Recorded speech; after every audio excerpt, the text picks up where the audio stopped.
तर इथे भगवान आता आजच्या श्लोकमध्ये काय उद्देश करत आहे, की आध्यात्मिक गुरुकडे एक एक म्हणजे एक पहिलं इन्स्ट्रक्शन आहे, की तत्विधी प्रणिपात म्हणजे गुरूंकडे गेलं पाहिजे आणि कसं प्रणिपात केला पाहिजे. त्यांना सरेंडर केलं पाहिजे. त्यांची शरणागती घेतली पाहिजे. नम्रपणे त्यांना प्रश्न विचारून त्यांची सेवा कर.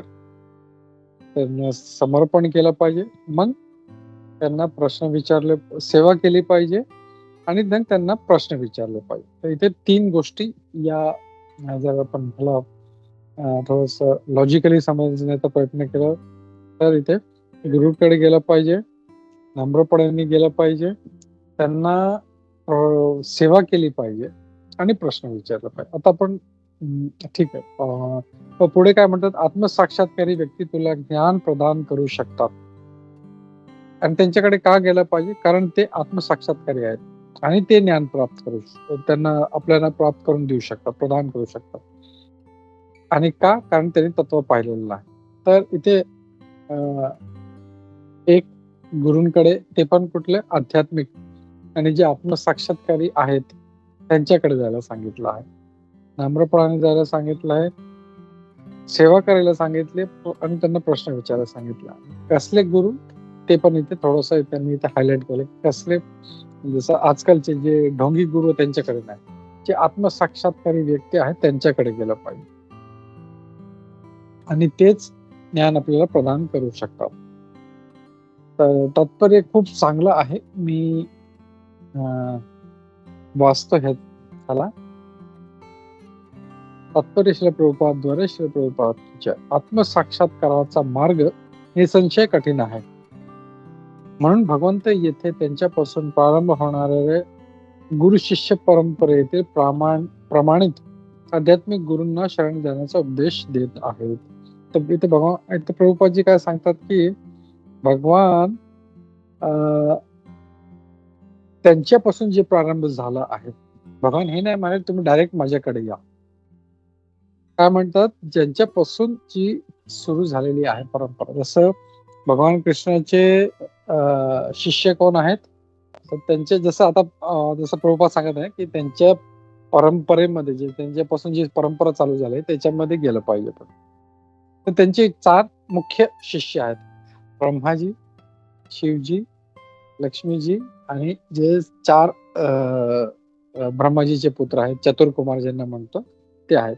आणि त्यांनी मग जसं आपण परंपरेमध्ये येतो, तर ब्रह्मांचे शिष्य नारदजीचे शिष्य व्यासमुनी आणि असं करत आज खाली आपण प्रभुपादजी पर्यंत आलो आहोत. प्रभुपादजी नंतर बरेचसे प्रभुपादजींचे शिष्य आहेत, ज्यांच्याकडून आम्ही लोकांनी, मी हेमांगिनी माताजी आणि बरेचसे असे हजारो आहेत शिष्य, ज्यांनी प्रभुपादजीचे शिष्य त्यांच्याकडून दीक्षा घेतलेली आहे.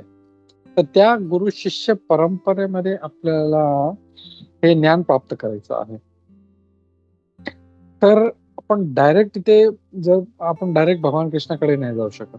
आणि जसं आजकाल आपण पाहत आहोत, जे तुम्ही व्हिडिओ पण बरेच पाहत असताल, ऋत्विक लोकांना वाटतं हे इस्कॉन आणि आपसामध्ये काय भांडण चाललंय, ते एक फिलॉसॉफी आहे. त्यांचं म्हणणं असं आहे, की गुरु फक्त प्रभुपादजी आहे, त्यांच्यानंतर कोणी गुरु नव्हता. पण तसं नाहीये.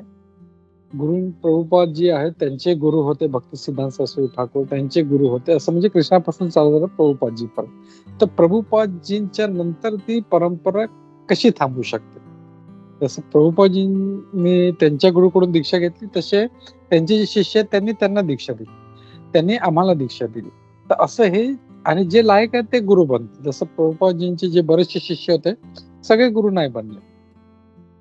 तर तसं जे आताची जी पिढी आहे त्याच्यामध्ये पण जे आहेत सगळे नाही, बरेचसे ग्रहस्थ आहेत. बरेचसे लोक आता महाराज झाले, जसे भक्ती रसामृत महाराज आहे, भक्ती वनमाली महाराज आहे, भक्ती वैष्णव आश्रय महाराज आहेत, हे सगळे आता महाराज बनले आहेत. ते आता पुढे दीक्षा देत आहेत. तर ही जी परंपरा आहे ती चाललेली आहे, त्याच्यामध्ये आपल्याला हे ज्ञान जे आहे ते प्राप्त करायचं. डायरेक्ट मी कोण म्हणेल की मी भगवान कृष्णाकडूनच ज्ञान घेणे, बाकी कोणाकडून घेणार नाही, तसं नाही होत. हे ज्ञान जे आहे ते गुरु शिष्य परंपरेमध्येच तुम्हाला प्राप्त होऊ शकते. तर इथे हे सांगत आहे, गुरु शिष्य परंपरेच्या तत्वाचे पालन केल्याविना कोणीही प्रमाणित आध्यात्मिक गुरु होऊ शकत नाही. आणि जर गुरु व्हायचं असेल तर त्याला त्या गुरु शिष्य परंपरेमध्ये त्याला ते एंटर करावं लागेल. त्याला एक गुरु स्वीकारावा लागेल आणि मग तो गुरु होऊन मग आपले जे पुढे शिष्य आहेत त्यांना तो सांगू शकतो. त्याच्याशिवाय ती परंपरा चालणार नाही किंवा तो गुरुही होऊ शकत नाही. भगवंत आध्यात्मिक गुरु आहेत. भगवान हे बोलतो ना, कृष्णामध्ये जगद्गुरु. भगवान कृष्ण आदी गुरु आहेत. त्यांच्यावरती कोणी नाही. पण ह्याचा अर्थ असा नाही की मी भगवान कृष्णाकडेच मी ज्ञान प्राप्त करेन किंवा मी गुरुला मी काय बोलतो ना स्किप करेन, तसं नाही. जसं आपण पाहतो, आपण बरेच वेळेस एकलव्यावरती पण चर्चा केली. एकलव्य पण जे आहेत बरेचसे जे आचार्य आहेत ते म्हणतात की that was not the right thing. त्यांनी गुरुला स्किप केलं. त्यांनी गुरुकडून डायरेक्ट जाऊन त्यांनी शिक्षा घेण्यापेक्षा त्यांची एक मूर्ती विग्रह बनवून त्याच्याकडून त्याला ते स्किल्स होते त्याच्यामध्ये, म्हणून ते त्याच्यामध्ये आले. पण तोच जर व्यक्ती जर गुरुकडे गेला असता, द्रोणाचार्याकडे गेला असता, तर अजून म्हणजे त्यांनी स्वतःच्या मेहनतीवर एवढं केलं. जसं एक मुलगा आहे कोण जो घरामध्ये अभ्यास करून जर तो 75% आणू शकतो, तर जर टीचरकडे गेला तर त्याला कमीत कमी 96% तरी येतो. तर ही जे पद्धती आहे की गुरुची गरज नाही, आणि बरेचसे लोक असतात. आणि इंडियामध्ये फिलॉसॉफी एक अशी वस्तू आहे, इव्हन म्हणजे देवाची चर्चा चालू झाली की पानवाला पण कमीत कमी 2 तास बोलून दाखवेल त्या चर्चेवर.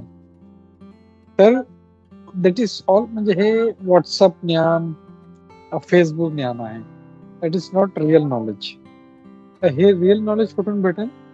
आपल्याला गुरु शिष्य परंपरेमध्ये भेटेल आपल्याला. आणि जे प्रभुपादजींनी जी भगवद्गीता दिली आहे, कारण ती प्रभुपादजींकडून पण आपण हे ज्ञान देत आहोत, तर आपण नॉलेज घेऊ शकतो.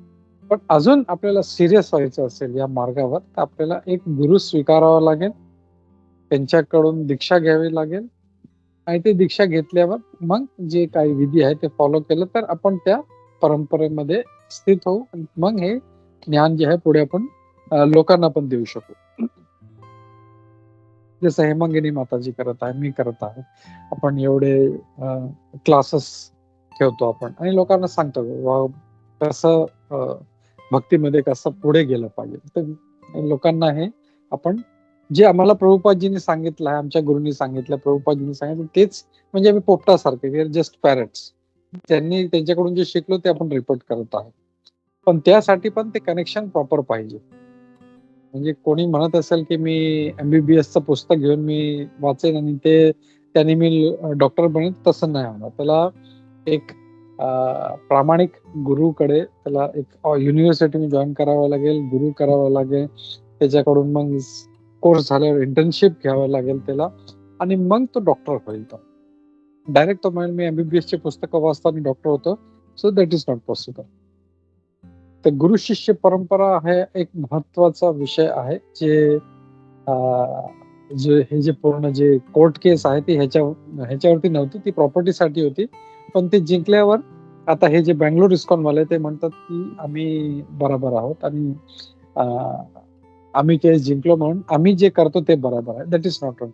इस्कॉननी आपली एवढी करोडोची प्रॉपर्टी फक्त एक गोष्टीवरती काय म्हणाले, आम्ही तुमच्यामध्ये सामील व्हायला तयार आहे, पण आम्ही जे करत आहोत त्याचा स्वीकार करावा. तर हे ऍज अन इस्कॉन सोसायटी कोणालाही मान्य नव्हतं. कारण प्रभुपादजींनी जे शिकवलं आजपर्यंत त्याच्यामध्ये त्यांनी सांगितलंय की आपल्याला गुरु शिष्य परंपरेमध्ये पुढे जायला. तर प्रभुपादजींचे आपल्या गुरूंचे आज्ञा कशी ते ओलांडतील म्हणून ते बोलले नको, आमची प्रॉपर्टी गेली चालेल, पण जे तत्व आहे, जे प्रिन्सिपल्स आहे त्याला सोडू शकत नाही. तर हेच इथे प्रभुपादजी आपल्याला आजच्या या श्लोकामध्ये पण शिकायला भेटत आहे. प्रभुपादजी पुढे सांगतात, गुरु शिष्य परंपरेतील पुरुष भगवंताचा संदेश आपल्या शिष्याला यथार्थ रूपात प्रदान करू शकतो, आणि जर तो कनेक्शन मध्ये असेल तर तो पुढे ते ज्ञान एक्झॅक्टली देऊ शकतो. जसं प्रभुपादजी बरेच वेळेस उदाहरण देतात, की जसं एक इलेक्ट्रिकल बॉक्स आहे, त्याच्यातून जर मला मोबाईल चार्ज करायचा आहे, टीव्ही कनेक्ट करायचा आहे किंवा वॉशिंग मशीन काही कनेक्ट करायचं असेल, तर ते एका पॉवर हाऊसशी कनेक्टेड पाहिजे, ट्रान्सफॉर्मरशी कनेक्टेड पाहिजे. तिथे जर तिथून ते प्रवाह येत असेल इलेक्ट्रिसिटीचा, तरच मी तिथे. फक्त तो डब्बा दिसत आहे आणि त्याच्यात मी कितीही सॉकेटमध्ये त्या प्लग लावला, मोबाईल चार्जर लावला किंवा काही लावला, तर ते कनेक्टेड नाही, ते इट्स ऑफ नो यूज. तर हे पण असंच आहे, ती परंपरामध्ये कनेक्ट होणं खूप महत्वाचं आहे. मूर्ख दांभिक लोकांप्रमाणे कोणीही स्वनिर्मित मार्गाद्वारे आत्मसाक्षात्कारी होऊ शकत नाही, आणि आजकाल हेच होत आहे. लोक ना वाटतं की आता म्हणून हे ते जे स्वनिर्मित जे आहे मार्ग आहेत, भरपूर आहेत. मी कोणाचं नाव घेत नाही, पण कोणीही आता जर पाहिलं, मेजॉरिटी जे आहेत, जेवढे संस्था आपल्याला दिसत आहे, ते कोणीही त्यांना विचारलं कुठल्या परंपरामध्ये येतात, तर ते सांगू शकत नाही. ते सांगतात की आम्ही चालू केलं, किंवा ते सांगतात आमचे जे गुरु होते त्यांनी 20 वर्षापूर्वी चालू केलं. त्यांचे गुरु कोण आहे, तर ते माहित नाही. तर ती परंपरा जी कनेक्शन, जसं आम्ही आता इस्कॉनमध्ये राईट फ्रॉम माझ्यापासून माझे गुरु कोण, त्यांचे गुरु कोण, त्यांचे गुरु कोण, राईट अप टिल कृष्णापर्यंत ही परंपरा आम्हाला माहित आहे. We can quote that. पण बाकीच्या लोकांना विचारलं तर ते जास्तीत जास्त स्वतःच सांगतात की बाबा हा बाबा आहे, यांनी चालू केलं. त्यांचे गुरु कोण, तर माहित नाही. ते कुठल्या परंपरेमधले आहे, तर ते माहित नाही. तर दॅट इज तसं नसायला हवं. गुरु परंपरा, जी गुरु शिष्य परंपरा आहे, that is very very important, आणि ती प्रामाणिक असायला पाहिजे. जसं आपण नेहमी म्हणतोय, एक युनिव्हर्सिटी जी आहे, एक ऑथराइज्ड प्रामाणिक युनिव्हर्सिटी असायला पाहिजे. आपण कुठल्याही काय बोलतो, रोड छाप युनिव्हर्सिटीमधून आपण शिकायला जात नाही, पण कुठल्या तरी प्रमाणे कॅम्ब्रिज युनिव्हर्सिटी, ऑक्सफोर्ड युनिव्हर्सिटी, त्याच्यामध्ये आपण जाऊन तिथे अभ्यास करण्याचा प्रयत्न करतो. आपण असंच कुठल्या तरी छोट्या मोठ्या युनिव्हर्सिटी जात नाही. तसंच जर हे भौतिक शिक्षणासाठी आहे, तर आध्यात्मिक शिक्षणासाठी का नको? आध्यात्मिक शिक्षण जर घ्यायचं असेल तर आपल्याला प्रामाणिक युनिव्हर्सिटी, विच इज जसं ब्रह्म संप्रदाय, कुमार संप्रदाय, श्री संप्रदाय आणि रुद्र संप्रदाय, 4 संप्रदायांमध्ये असेल तरच आपल्याला ते कनेक्ट झालं पाहिजे. इफ नॉट, आपल्याला त्यांच्यापासून लांब राहिलं पाहिजे, कारण ते नक्की 100% ते चुकीच्या मार्गावर नेतील. तर हे इथे सांगितलं आहे. तसं मग पुढे म्हणून पुढे श्रीमद भागवत सांगते 6.3.19 धर्मं तु साक्षात भगवत प्रणीतम. धर्म मार्ग साक्षात भगवंतांनी सांगितला आहे.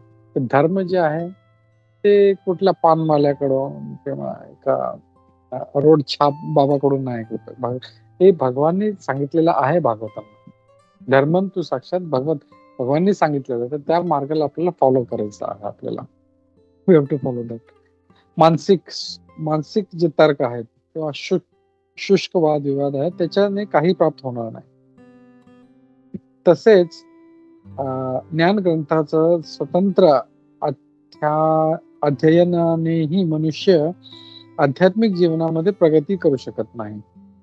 तर जसं मी ते सांगितलं की कोणी घरी बसून MBBS किंवा इंजिनिअरिंगची पुस्तकं, काही सिंपल एक म्युझिक जरी शिकायचं असेल, ते तो पुस्तक वाचू शकतो, पण ऍक्च्युअल त्याला तो म्युझिक वाजवायचं असेल, काही असेल, गिटार असेल किंवा मार्शल आर्ट्स असेल, एनिथिंग, फक्त पुस्तकं वाचून PDF घेऊन तो ते करू शकणार. त्याला गुरुकडे जावं लागेल, ते ज्ञान प्राप्त करावं लागेल, तरच तो पुढे ते ज्ञान प्राप्त करू शकतो.